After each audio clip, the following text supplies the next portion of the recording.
আসসালামু আলাইকুম গাইস, আশা করি আপনারা ভালো আছেন, আমরাও ভালো আছি। তো আজ শুক্রবার অনেক রান্না বান্না নিয়ে চলে আসলাম। তো এই যে দেখতে পাচ্ছেন, আমরা অনেক রান্না বান্না করছি। তো আমার ছোট বোন, আমি, আমার আম্মু, ভাবি, আমরা 5 জন মিলে। তো অনেক আত্মীয় স্বজন আজকে আসবে। তারপরে কিছু ছোট ছোট যে কোরআনের পাখি আছে ওদের খাওয়াবো। তারপরে কিছু গরিব মহিলা আছে ওদের খাওয়াবো।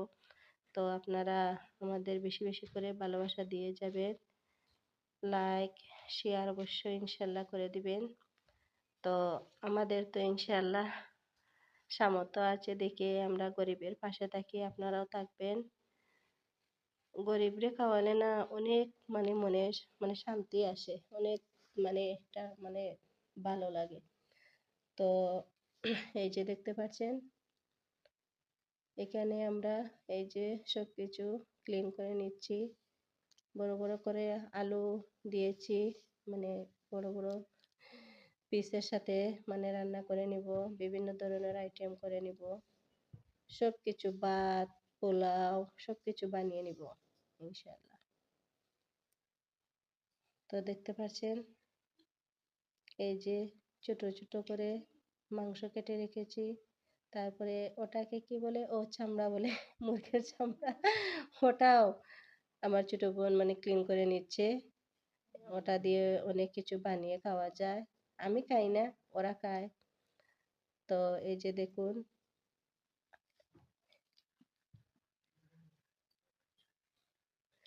আমাদের ঘরে সবার জন্য রান্না করেছি, তারপরে আত্মীয় স্বজনের জন্য, তারপরে দিয়ে ওই যে বললাম না ছোট ছোট পোলাপান আছে, ওরা কোরআনের হাফিজ, ওরাদেরকেও রান্না বাড়া করলাম যাতে ওদের আরো বেশি খাওয়াতে পারি। আপনারা আমাদের পাশে থাকবেন, আমাদের সাপোর্ট করবেন ইনশাল্লাহ, আমাদের পাশে থাকবেন। আমরা অনেক ভিডিও নিয়ে চলে আসব।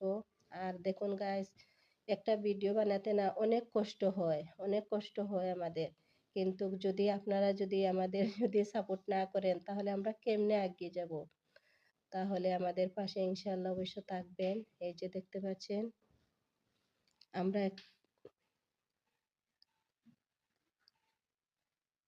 এই যে দেখতে পাচ্ছেন আলু দিয়ে মাংস দিয়ে, তারপরে বাঁধাকপি দিয়ে মাংস দিয়ে, তারপরে দিয়ে এই যে ভাত, এখানেও আছে ভাত, তারপরে এখানেও বিরিয়ানি বানিয়ে নিব। এই যে বিরিয়ানি সবকিছু আছে।